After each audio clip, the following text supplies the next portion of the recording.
Okay, so today is the first real lecture, and it's kind of my propaganda speech to talk you into sticking with this course.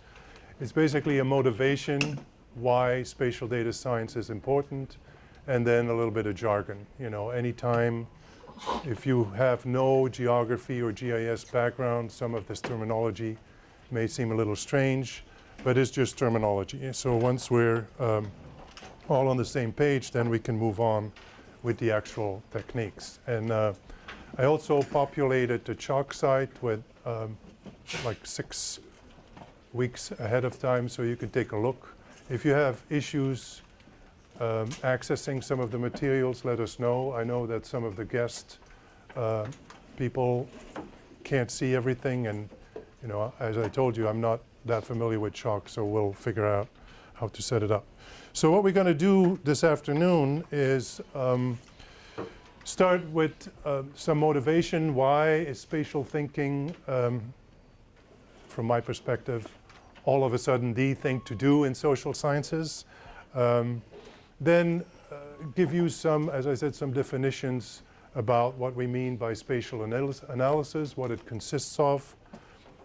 Spatial data science, which is the latest buzzword, which is basically the same thing, but with a little bit more computer science thrown in. And then we switch to more methodology, and I'll go over different types of spatial data and what that means for the types of research questions we can address. You could, of course, flip that around and start with the research questions and then see what data can be used for that, but I just find it a little easier to start with the data structures and then move from there. And then I'll end with some classic pitfalls. These are the type of things that your discussant, when you present a paper, will come at you with if you present this. And I just want you to be aware of this, and we'll revisit this as we go on in different contexts. Okay, so what's the big deal? Why do we now look at the spatial context in the social sciences? And there are basically 2 dimensions from which we can approach this. One is a substantive dimension, which is, of course, the more interesting one from a theoretical point of view. But there's also a very practical one, which is more data-driven. And so from a substantive point of view, the main change in thinking in a lot of the social sciences is a switch from the individual decision-making person making individual decisions, you know, maximizing utility and all that great stuff, towards taking into account the interaction between that individual and its surrounding context. You know, peer effects, how you get influenced by others, how others adopt what you are doing, the fusion of thoughts, of innovation, of techniques, of political ideas. How do the social networks that exist represent themselves spatially or geographically, and vice versa? Do geographic networks have a social network counterpart? Very important in economics, spatial externalities. The fact that the activities at one location affect the profits or the costs of activities at other locations, and how do you take that into account? A very important concept in that respect is this concept of a spatial multiplier, which basically means that if you carry out a policy or an intervention in one particular location, that its effects carry over beyond that location. So let's say if you do a crime intervention in one particular neighborhood, it not only affects that neighborhood, but also the surrounding neighborhoods. And so that's an important concept that we will try to quantify in the sense of how far does this go and how strong is it. Then we have other motivations. Those of you in sociology may be familiar with Andy Abbott's paper on time and space. Is basically a review of the Chicago school way of thinking about space and time. And his quote is that all social facts are located, and so located in geographical space. And we have different aspects of this. We have spatial mismatch. For example, when people don't live where they work, and in a lot of poverty analysis, that's a very important aspect, that people just cannot get to work because there is no infrastructure to get them there. Spatial disparities, nothing is uniform across space. Some areas are better off than other areas, and that is not random. And that's a concept that we'll revisit in a couple of weeks, the concept of spatial randomness. And we're, of course, interested in situations where it is not spatially random. And so there is structure. We try to discover that structure. We try to understand that structure and explain it. And that's what we're going to do. Neighborhood effects. A lot of recent work looks at the effect of the context, the neighborhood. This is called contextual effects in some literatures. Basically, how does what happens around you affect you, and how do you in turn affect what happens around you? And we'll look at that in more detail later. So as I mentioned, a first dimension of the motivation is substantive, actually understanding phenomena. The other dimension is more practical, and it's the data. And there's been a major change over the years. When I started working in this area, very few data had the locational context with it. Now just about everything has. So we have a lot of what we call geolocated observations. For example, street addresses of crimes, social media data where the GPS in the smartphone tells you where the message was tweeted or when the posting was made. Sensor data like the array of things that we'll talk about in a second. These are all specified with a particular location and often also a timestamp. Another motivation for doing spatial data analysis is that very often, and in fact this is the rule rather than the exception, the cookie cutter, so to speak, the scale at which we measure social phenomena tends to be administrative units. And they almost never match the spatial imprint, the spatial scale of the processes that we're actually studying. For example, census tracts are often used as proxies for the concept of a neighborhood. Well, census tracts are not neighborhoods. I bet you very few of you actually know what census tract you live in, but you do know what neighborhood you live in. And so this is a problem with housing studies, this is a problem with crime studies, this is a problem with health studies, in that the container in which the data are measured does not match the process. And so as a result of that, some of the information about the process will be included in neighboring containers. And that's where the spatial comes in, the spatial spillovers come in. So the mismatch, then a little more technical, error terms. The precision of measurement may have a geographic imprint. And for example, in economics, in the analysis of real estate or house prices, there's such a thing called a hedonic model.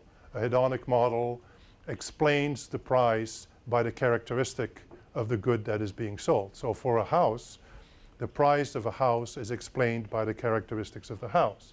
How many bedrooms, how many bathrooms, garage, fireplaces, all that stuff, right? Now, one very important aspect of the draw of a particular home is what happens around it. But that's not included in these individual characteristics. So that is another way in which spatial effects come into the picture. And then, again, as I said, this is a little more technical. In the sensor world, the precision is very high right where the sensor is. But as you move away from the sensor, the precision gets worse. And again, this isn't random. This is structured in space. As you get further away, things get worse. And we'll see this concept over and over, this concept of distance decay.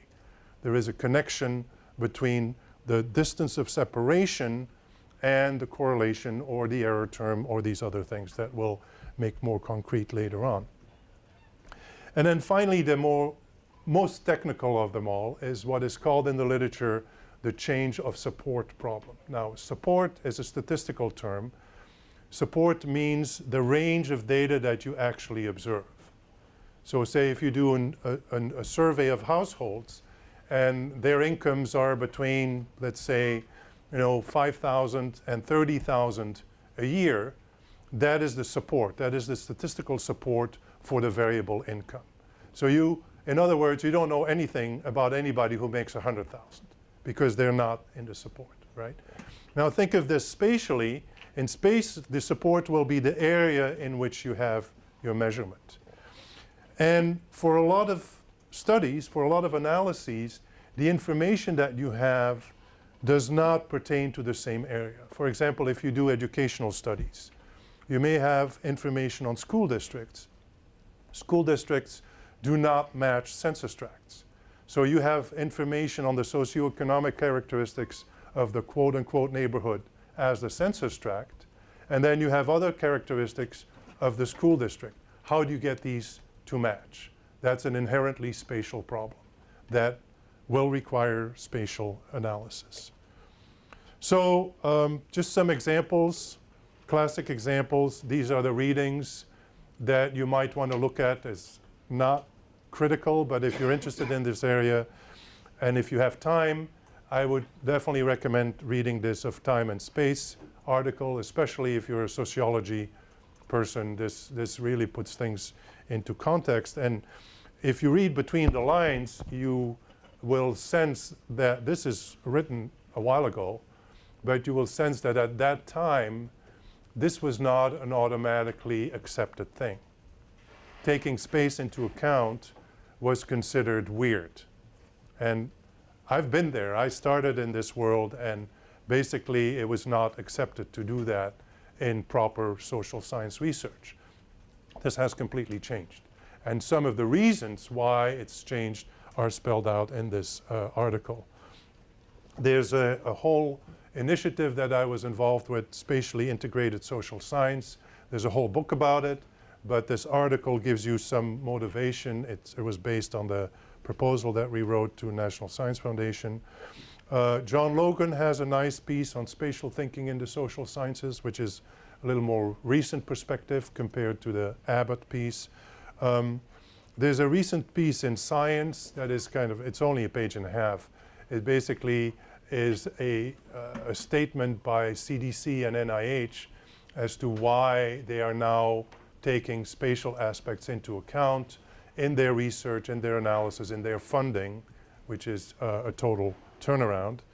And then finally, you may be aware of this, in the beginning of the Obama administration, there was a circular at OMB which promoted effective place-based policies. So again, location, place, space were brought explicitly in the policy analysis, and it's a nice little piece for perspective. Okay, so now we know why we're doing this. What is it that we're doing, right? What is spatial analysis? And one thing that I want to point out is there's nothing new here. You may be familiar with this map. This map is in every textbook of GIS or spatial analysis or spatial statistics, but actually it's not right. There was no spatial analysis here. This was a totally different approach into finding the patterns. There's a very interesting book, and every time I do this lecture, I forget the title of it. But yeah, something with ghost. But it's fascinating.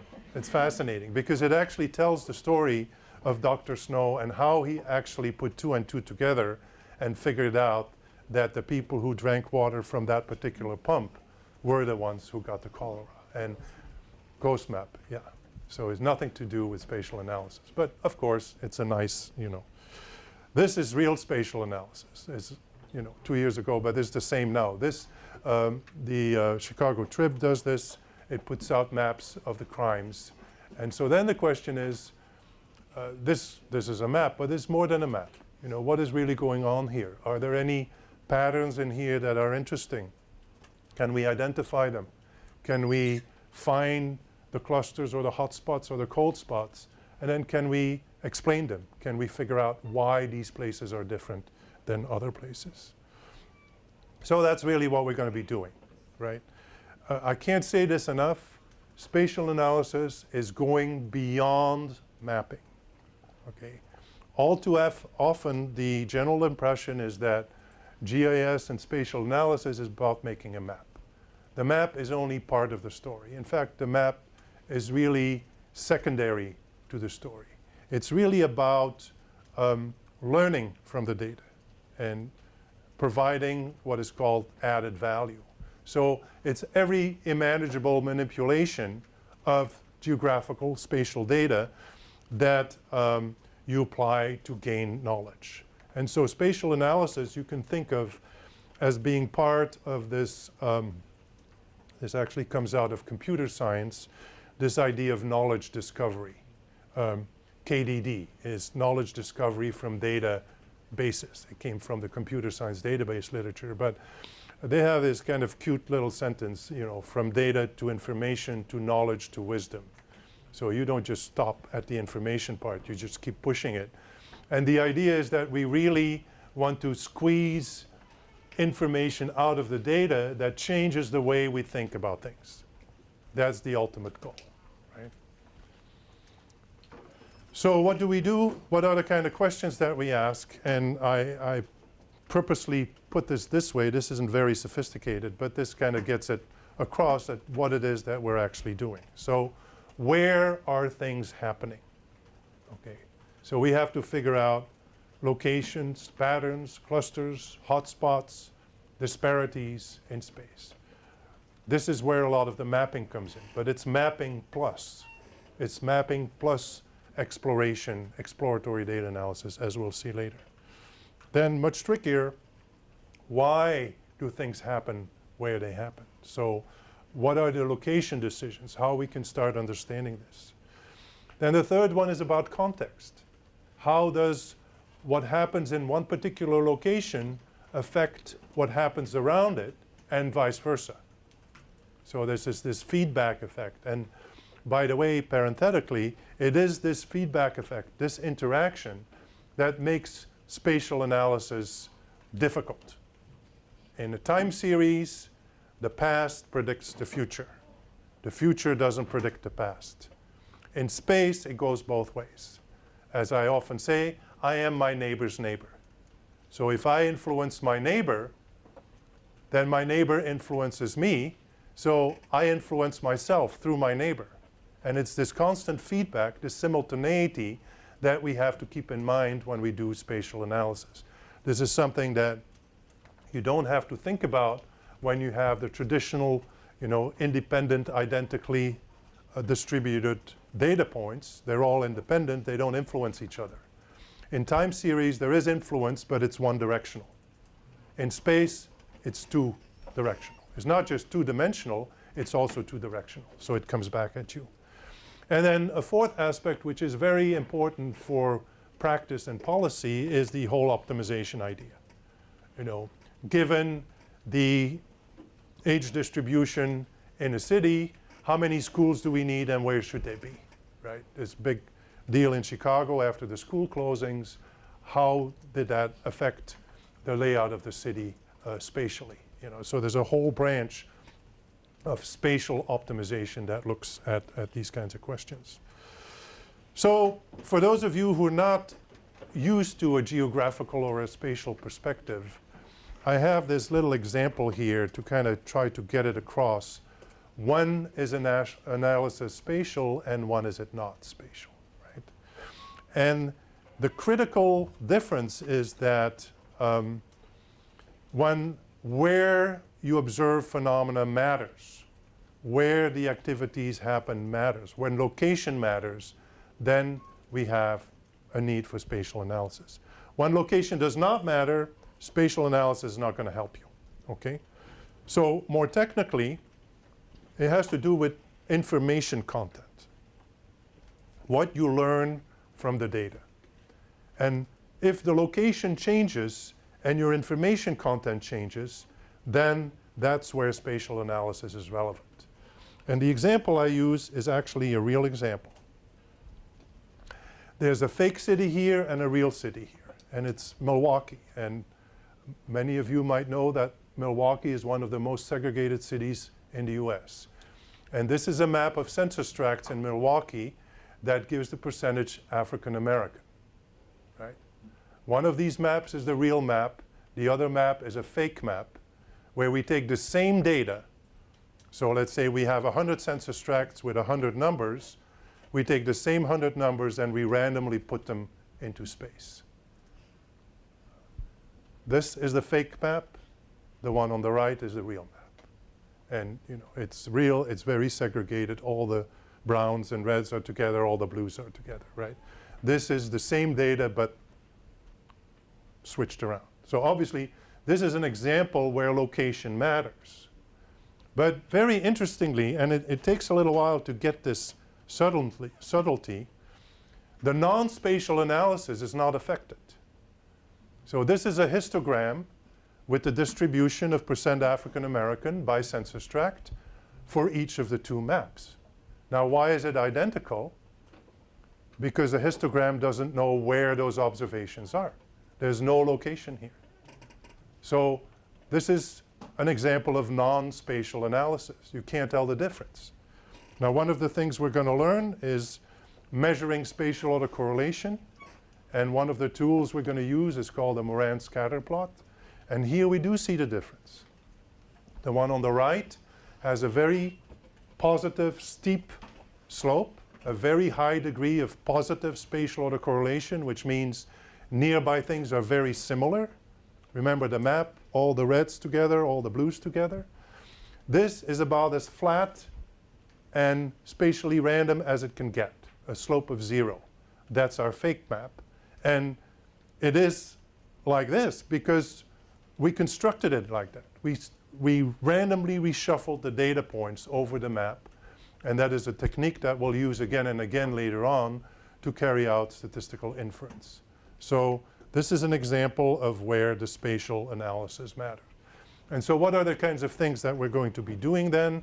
We're going to start very simple, and I may have mentioned this last week, but one of the ideas behind this course is to go through a progression of increasingly more sophisticated and more technical spatial analysis. So we start very simply with visualizing data, making maps that show interesting patterns. And this is not just a random thing. I mean, this won't be a cartography course, but there are some principles to keep in mind. And you can make good maps and you can make lousy maps.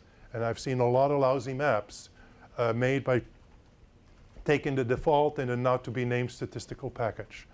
So then we move on to exploratory spatial data analysis, which is actually interacting with the data to discover interesting patterns. And then we get at the last point where we do the actual modeling. So we try to explain the patterns. We specify mathematical equations for regression models. We estimate them, carry out specification tests, and then maybe use these models in an optimization or a simulation or a prediction context. And so that's the whole range. In this class, we won't deal with the modeling. We kind of stop here. In the spring class, we deal with the modeling exclusively. Okay, so that's spatial analysis. Now what is spatial data science, right? It's a buzzword. Nobody knows what it is. It comes out of this whole big data phenomenon, right? And my definition of big data is you know it when you see it, right? This is a very practical definition because typically data is big when you cannot handle it with what you have. And what you have varies, right? You cannot handle it with the current X. And what is X? Your hardware. You have a tiny laptop, 100,000 data points, you don't have enough memory, forget it, right? Memory, same thing. I mean, you may have 2 gigabytes, I may have 32 gigabytes. I can do bigger data than you, right? So what I call little data, you call big data. The software. Some software doesn't scale very well to very large data sets. Some people call big data whatever doesn't fit in an Excel spreadsheet. I mean, it's all over the map, right? One kind of consensus is this, it used to be the 4V, now it's the 5V, you know, volume, obviously, velocity, the speed at which the data come at you. A lot of these new data sources are near continuous.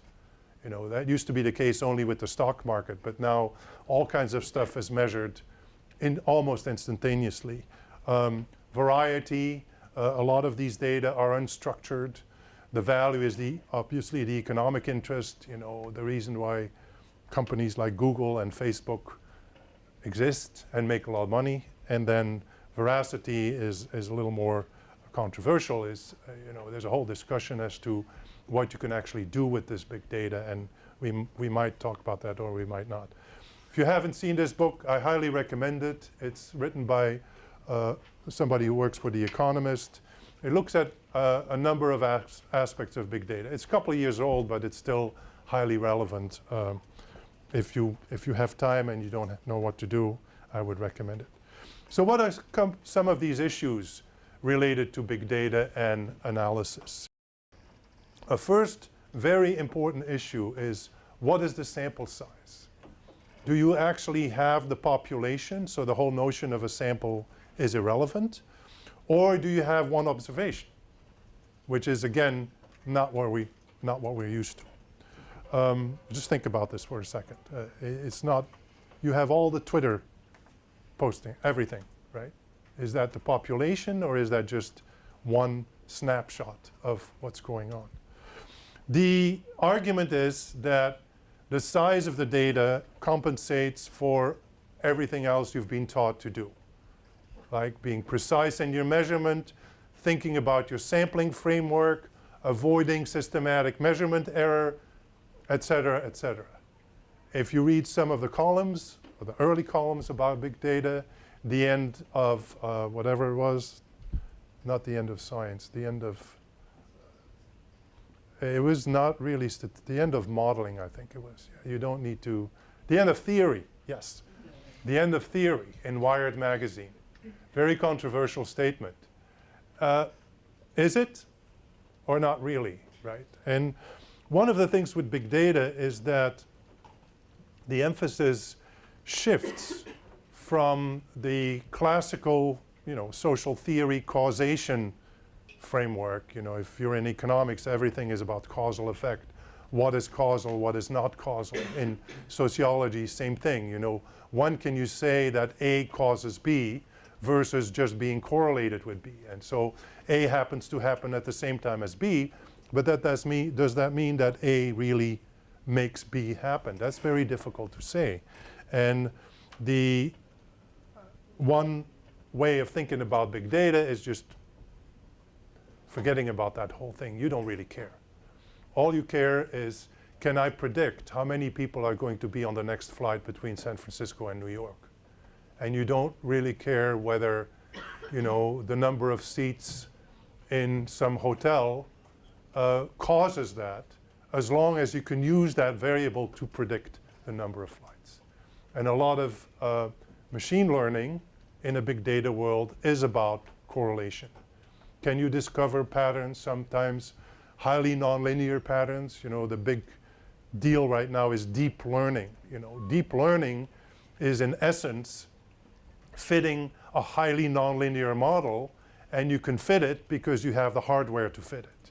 You can't do that on your laptop, right? You just throw tons of computing power at it, and then you can actually get all these nuances out there. But again, a neural net doesn't explain anything.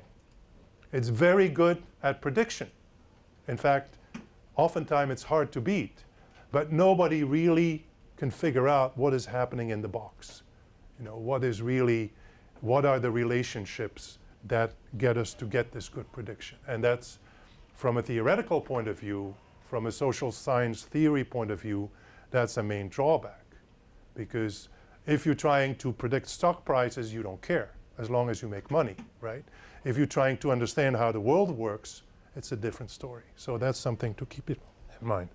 In terms of the social sciences, my take is that the major change, the major new thing, so to speak, is not so much the big data part, but the new data part. These are data that in my days just didn't exist, right? You have these sensors, the whole smart city movement. You have open data portals. We'll use an open data portal in the lab where a lot of administrative data are made public, and a lot of that is geocoded, is geographically defined. I believe the Chicago Open Data Portal now has over 1,000 data sets in it. And New York City has a big open data portal, San Francisco. I mean, they all look the same because they all use the same software. Most of them use Socrata as the software that drives the portal. So if you've seen one, you've seen them all. They all look the same, so it's easy to move from one city to another. The whole social media data, that's a very recent phenomenon. And much of this, not all of it, but much of this is geocoded. And if it's not geocoded, very often there's enough information in the message or in the picture that you can actually figure out where it was posted. So there's a whole technical area of figuring that out, inferring location from the contents of the message or the contents of the picture and so on. 311 calls.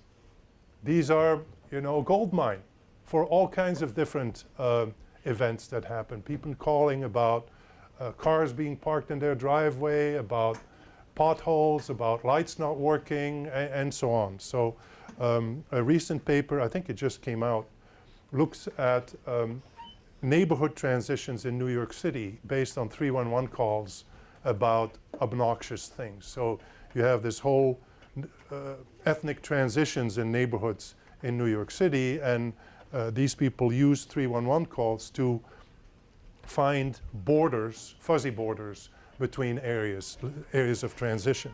And then cell phone data. If you can get them, they're also a gold mine because they're geolocated. Your cell phone knows where you are, and they're time-stamped as well. So just to give you some concrete, this is the array of things that's done here at the Computation Institute. There's about, I think the initial phase is about 500 of these sensors will be put all over Chicago. They look like this, and they measure just about anything you want to measure, but obviously there are some constraints on this. But they measure air quality, temperature, movement of people, things like that. It's actually very interesting with high potential.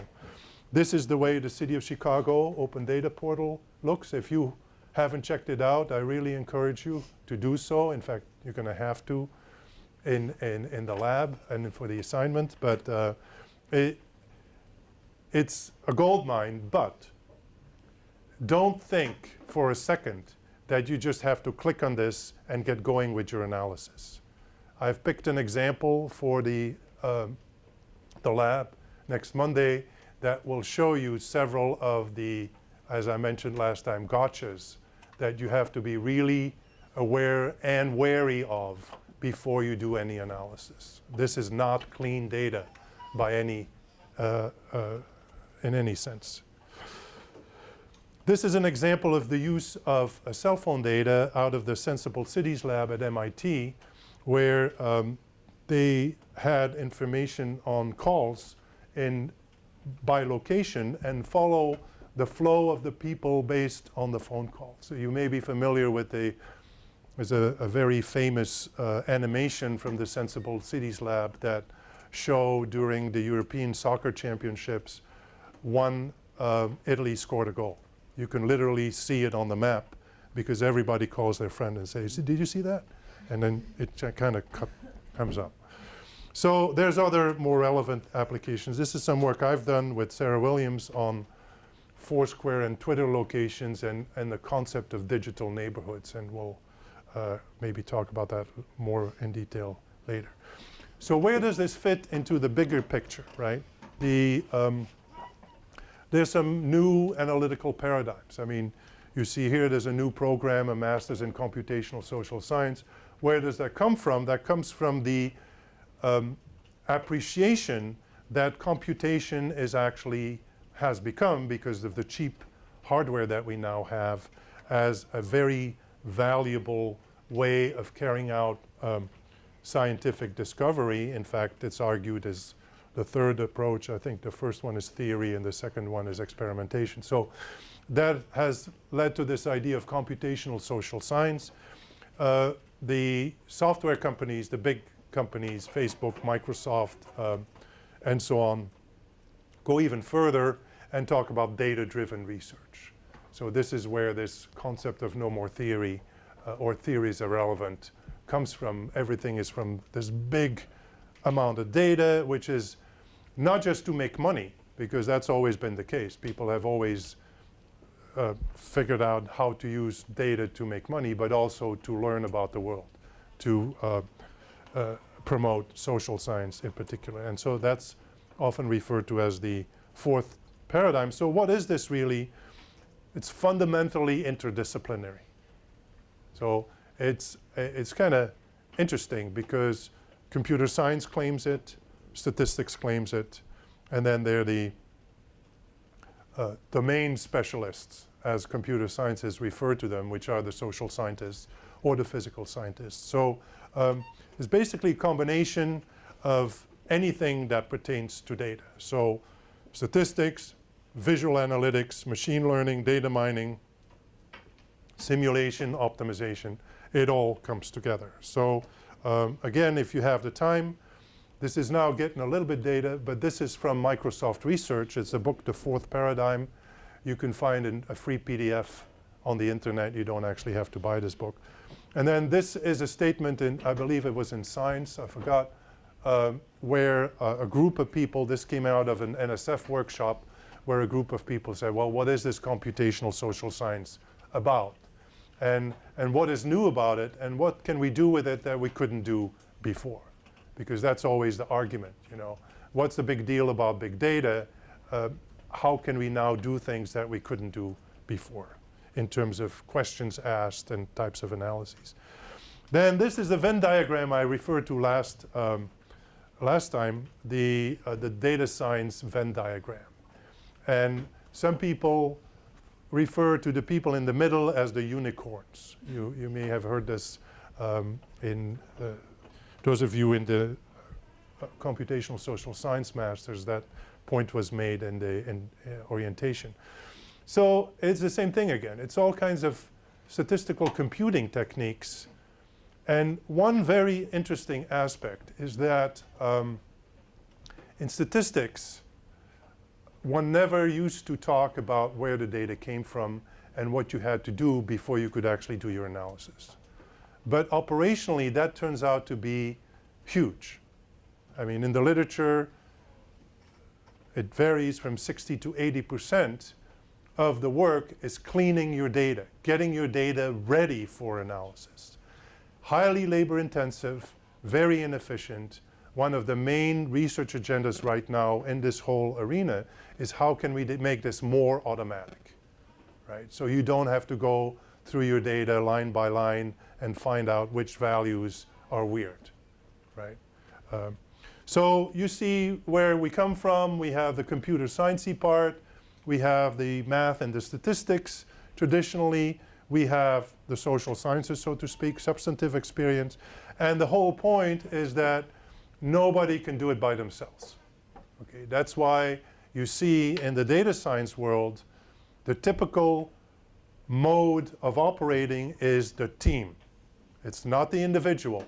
These are teams consisting of computer scientists, statisticians, you know, physicists, sociologists, you know, you name it. But the whole point is that everybody brings something to the table, and this person in the middle actually doesn't really exist yet. You know, it's really more of a concept of how do you bring these different perspectives together and help solve problems. And a big part of that is getting to the same vocabulary. As I mentioned last time, first time you see the term machine learning, you may think to yourself, if you come from a traditional statistics training, I don't know what that is. Well, you do, because a lot of machine learning actually uses statistical concepts and statistical models, but they think of it in a slightly different way. So you have to, for example, learn that a variable is now called a feature, but it's still a variable, right? And whether your linear regression is a statistics thing or a machine learning thing, it's still a linear regression. Or your clustering, you know, k-means, everybody, well, maybe not everybody, but k-means clustering in statistics or in machine learning, it's the same thing, right? So it's a lot of this is a vocabulary, is understanding each other. Here's some of my favorite books. As I mentioned last time, the one on the right doesn't exist yet, but you can read it on GitHub as it comes about. This is one of my favorite authors, Hadley Wickham, in the R world.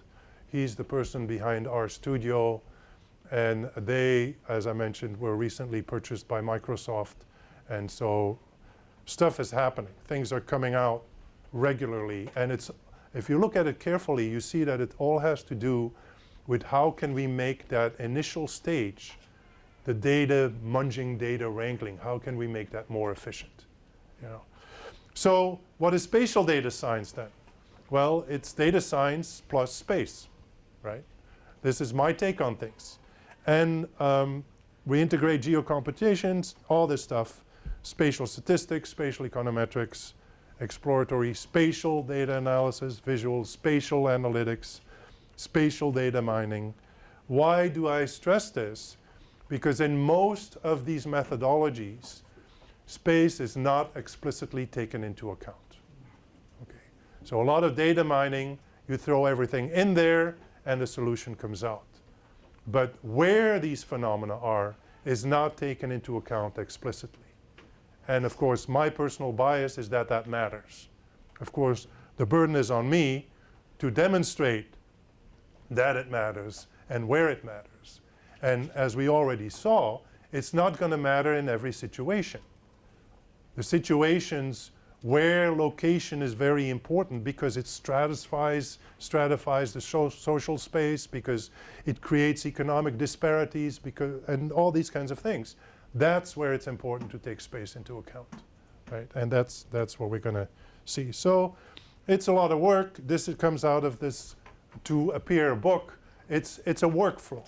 It's not a one-shot thing. It is different steps, and typically these steps play off each other. You know, so you get your data into the system, you clean them up, and then you go around and around and around, right? You transform them, you model them, you visualize them, you find patterns, you say, well, where does this come from? Can I model the patterns? You run a model, you look at the residuals, and you keep going until you have some kind of conclusion. And then a part that is often forgotten is you have to translate this to the outside world.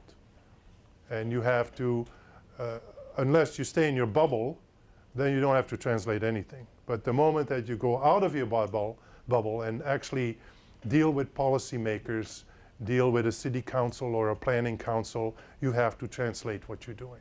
And that's very difficult and typically not taught. You know? So if the class were smaller, I would make you make presentations, but I'm not going to even think about it with this kind of group. So what's involved? A lot of different things. Data manipulation, integration, exploration, visualization. The bottom line here is not one size fits all. Lots of different software tools.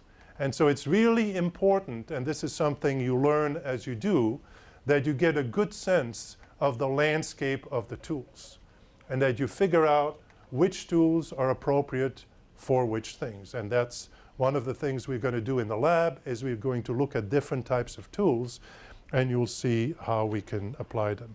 Let me skip the example because I'm running out of time and I could talk about this in the lab, but this just basically tells you to do this particular analysis, we did lots of different things. We used Python, we used R, we used PostGIS, we used Geoda, you know, and then the end result is a nice little map. We started with 6 million data points. So that's, now this stuff gets a little more technical. It may be, how do you connect the type of spatial data to the type of analysis that you can do? So in the GIS world, this is called the spatial data structure. And basically, for you, the main concept is that you know that everything somehow has to be translated into a geometry. Everything. If it's a location of a vehicle crash or an abandoned vehicle, which is what we're going to use in the lab, that becomes a point, right? If that location is on a particular street, that becomes a point on a network, right? If that location is in a given census tract, we aggregate it up and then we deal with the census tract as an area, as a polygon. So these are the geometric fundamentals.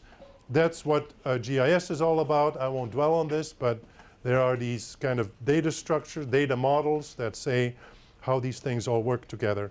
But let's think about this in a second in terms of analysis. So points.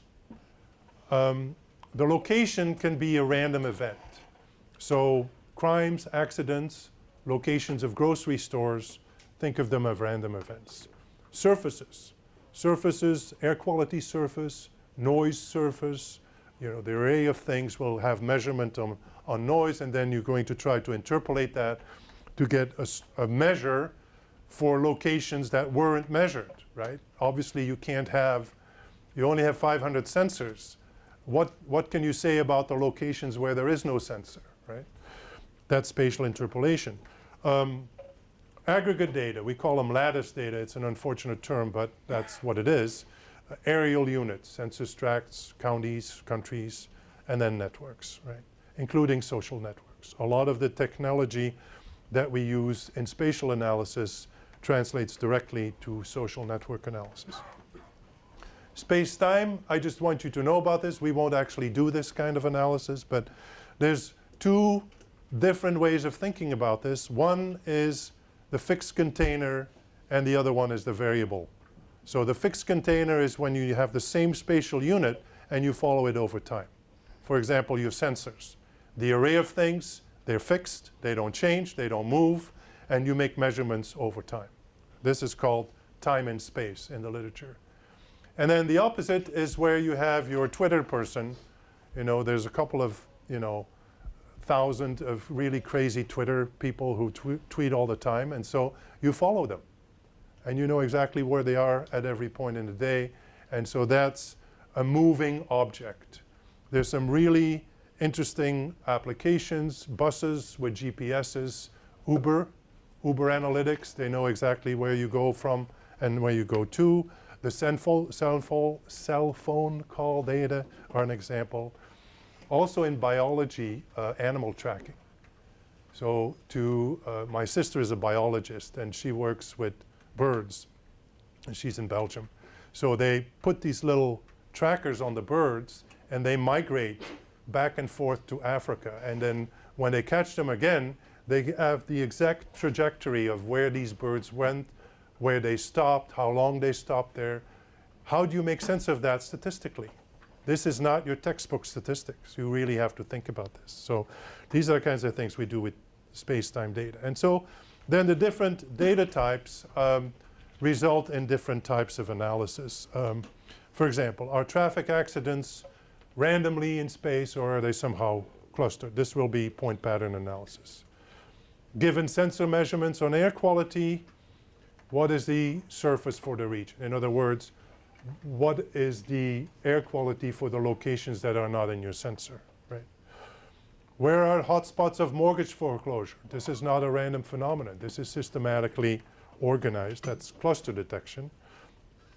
And for example, how are house prices affected by unobserved neighborhood effects? That's in spatial regression, which we won't do, but I still want you to think about this.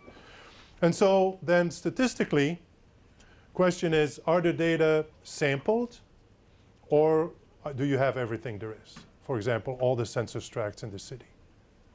That's a population, or is it? We'll talk about that. Are the units discrete? So discrete units, census tracts, sensors, or is it a surface?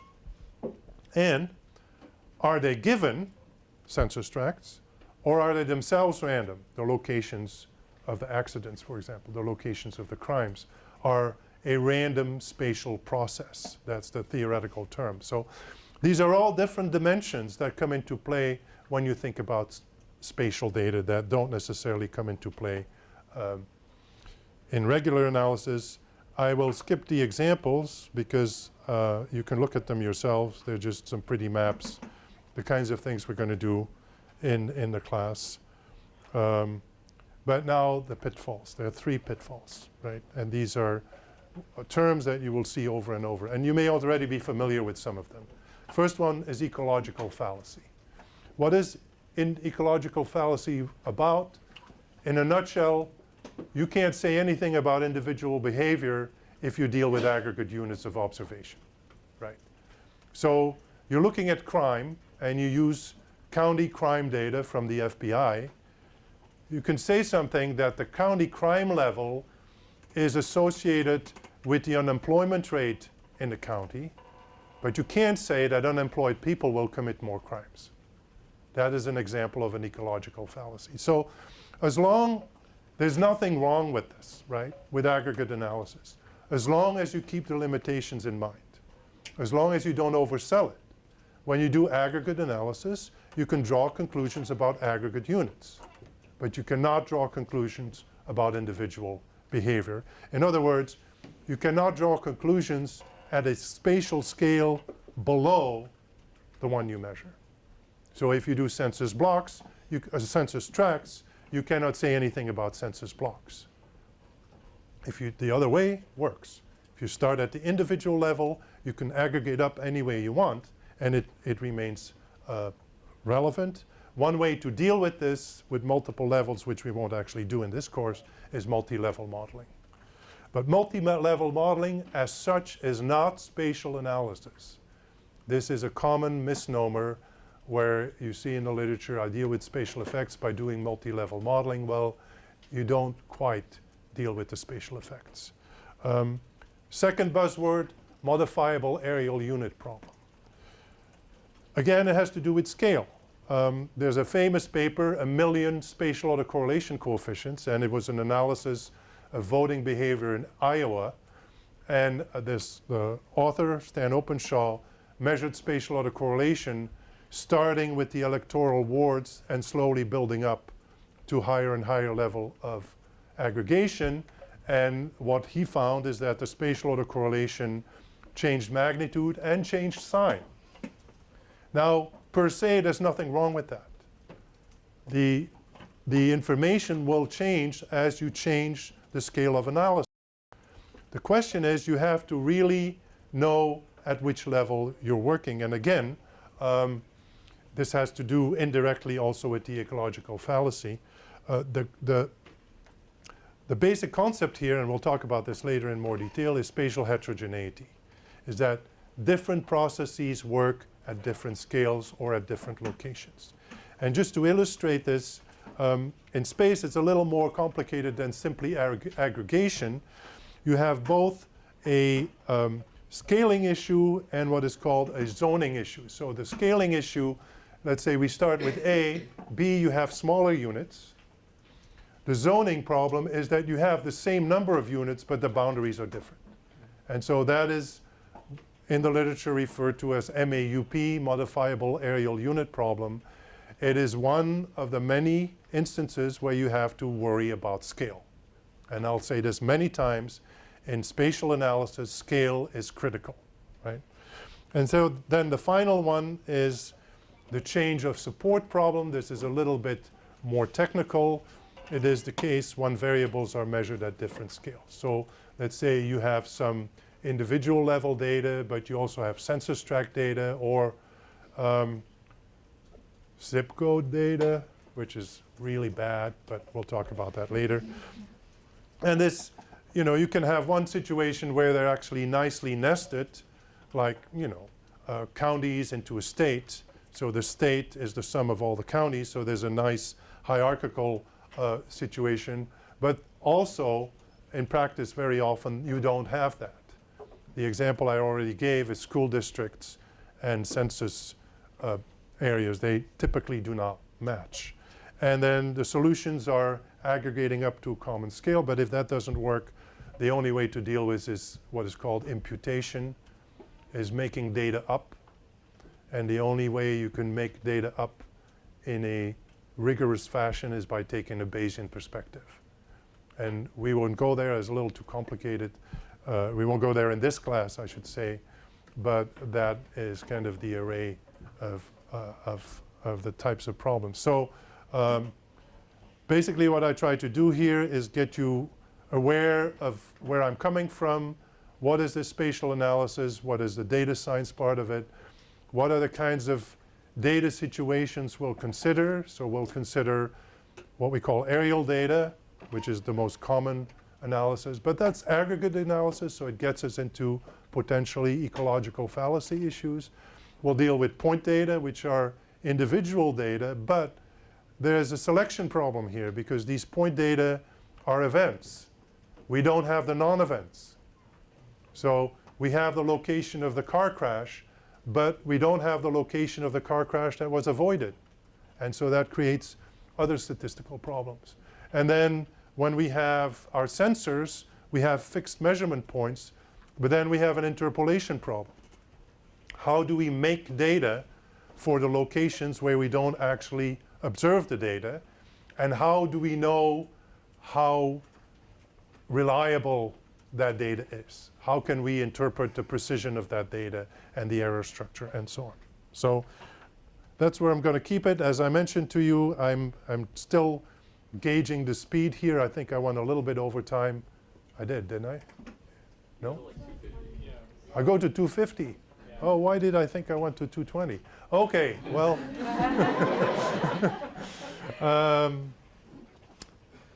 Okay, well, I'm going back then. I'll talk about the examples since I now, I got that totally wrong. I'm sorry. So no wonder nobody was scrambling to leave, you know. So let me just spend a few minutes and then we can have some questions. And I'll go slower next time.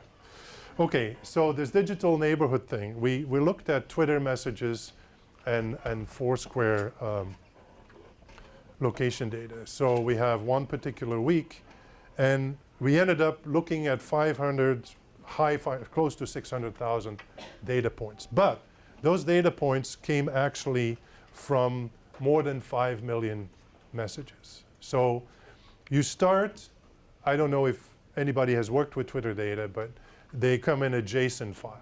You know, JSON is a particular format that we converted to simple comma separated, you know, so you have to have a script to write this either in Python or in R.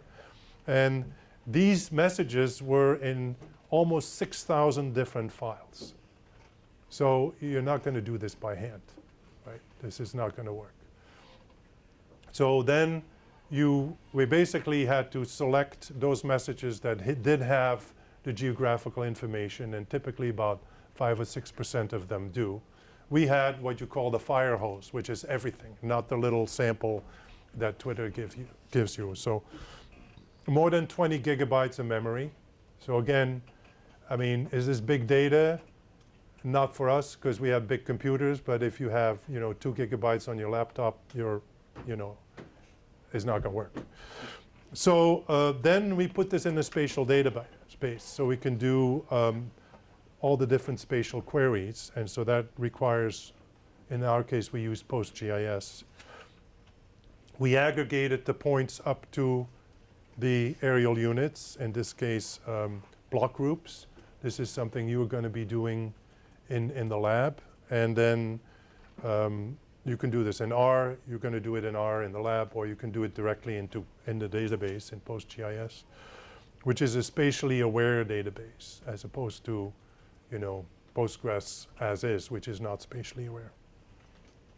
And then we run local Moran, which is a technique that we're going to see later, and we visualize that using Geoda, and so then out comes this pretty map, which is a measure of the clusters of high intensity use and low intensity use. So we use this to define so-called digital deserts. Think of them as like food deserts, where people, the use of the social media is underrepresented, and then versus digital hotspots, right?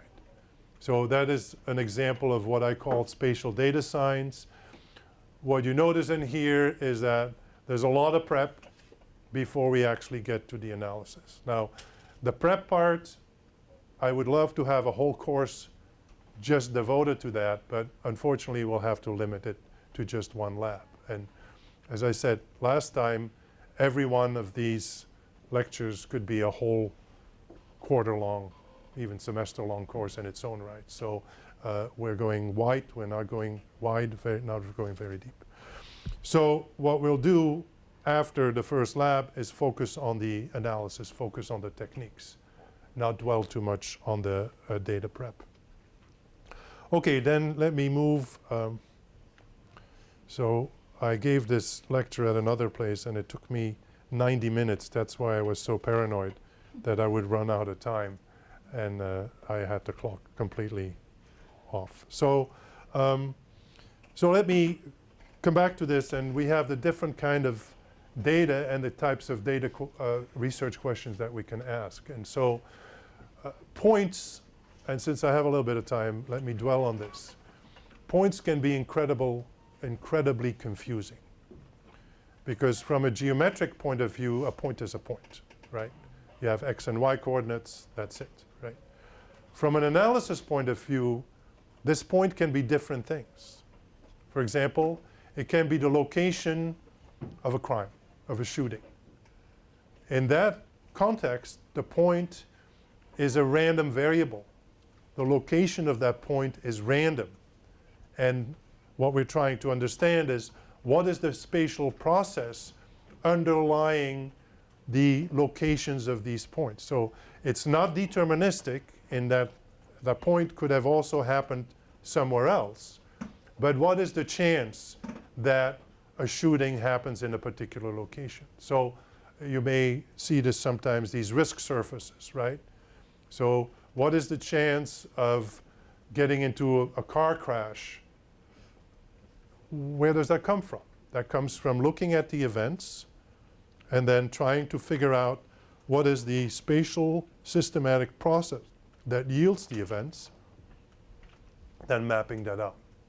It's now several years ago, I was involved in a study that was looking at creating risk surfaces for, what do they call them? These devices. So basically self-made bombs in Iraq, you know, so IEDs, yeah. So what we had was a map where these IEDs had exploded, and so from that you try to come up with a risk surface that then allows you to allocate resources in function of the risk. You know, you may have heard the term predictive analytics. It's a really big deal in crime and policing these days. That's what it's all about. Predictive analytics is trying to figure out what is the chance that something is going to happen in a particular location. Obviously, this is not uniform. Some locations are going to be more prone to have stuff happen than other locations, and how do you then build that into your resource allocation, right? This is an example of a data set that we use a lot for Geoda and some of the other software that we develop. These are car thefts in San Francisco in a particular 6-month period. This is for real, right? So if you look at the map of San Francisco, you're probably going to say, you know, I do not want to park my car there. This is a heat map. This is one of the tools. You may be familiar with this because everybody's doing this now, but it's actually a technique to measure a probability surface. So where the colors are more red, white is the hottest, that's the highest probability of getting your car stolen, and where it's, you know, basically invisible, there's negligible.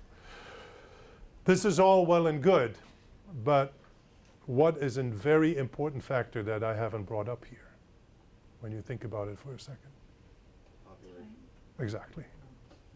So this only gives you the density of the vehicle thefts, but it doesn't actually give you a measure of what is the probability that your car would be stolen, because there could just be that there are many more cars there.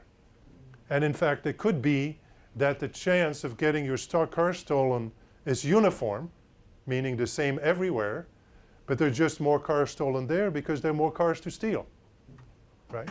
So that is something that we'll have to take into account in the analysis that we do. We'll have to make sure that before we say, oh, this is a hot spot, this is elevated risk. Well, these are car thefts. Translate this into Ebola outbreaks, right? Or anything else, gang shootings. is this really a hotspot? Is this really an elevated risk location? Or is this just because of the underlying population, right? And that's a very important thing we'll have to keep in mind. Okay, so then that's an example of point pattern analysis, which we'll do towards the end in a class. So this is another study I was involved in looking at air quality in Los Angeles. Now, how many people are from California? Okay. So how do you feel about a single number for the air quality in Los Angeles? I mean, if you've been in Los Angeles, the air quality is not the same everywhere, right? So this is one of my pet peeves. A lot of these analyses, they give you a single number, but in fact, there's a lot of spatial heterogeneity underlying. Air quality is an example, poverty is an example. You know, you name it, just about everything you study, when you look at cities or larger geographical areas, summarizing them by a single number is a huge simplification because it ignores the underlying heterogeneity. The example I often give is, you know, you have maybe it doesn't happen so much with census tracts, but it happens a lot with zip code zones. Let's say an imaginary zip code with a rail track in the middle, and you have the right side of the trail and the wrong side of the right side of the track and the wrong side of the track. And then you average these two. So let's say one is a very high income area, one is a very low income area. The average, or even the median, is going to be something that doesn't exist in that zip code zone because it's either high or low.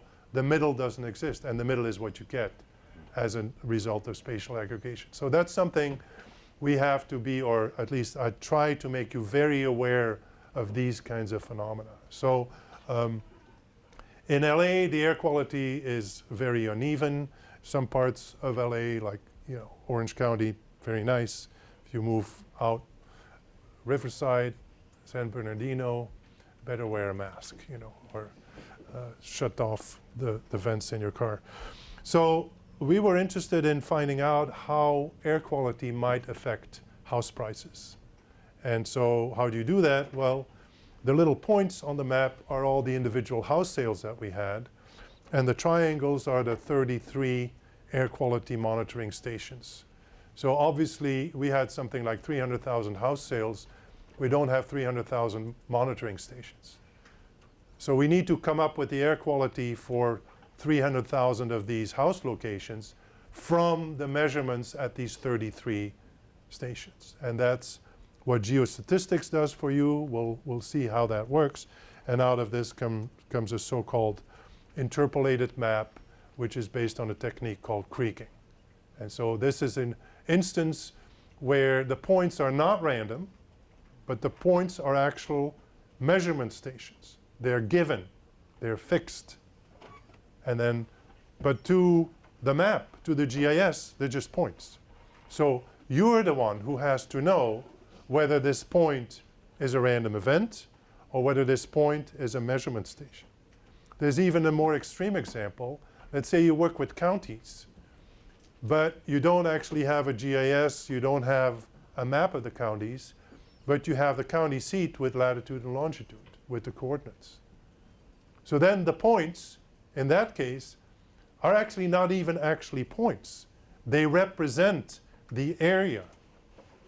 And so you could treat them as points, and the software doesn't know any different, right? The software doesn't know whether these county seats are car crashes or are sensors measuring air quality. To the software, they're just points. It's up to you to know what these points represent and what kind of analysis you can do with that. So the last example is this is Franklin County. That's where Columbus, Ohio is. And these are foreclosure rates in 2007, just kind of going up to the crisis. And the question is this spatially random or is this somehow patterned? Okay, so then what we do, and we'll see this, there's many different kind of hotspot cluster detection techniques. One of them is based on local spatial autocorrelation, and you get these kind of maps. And then in the exploratory process that we carry out, you use these kind of maps with other maps and with graphs of the data to try to figure out, are there any kind of systematic patterns or associations between these hotspots and particular other variables. And then at the end of the day, you put that in a regression model and so on.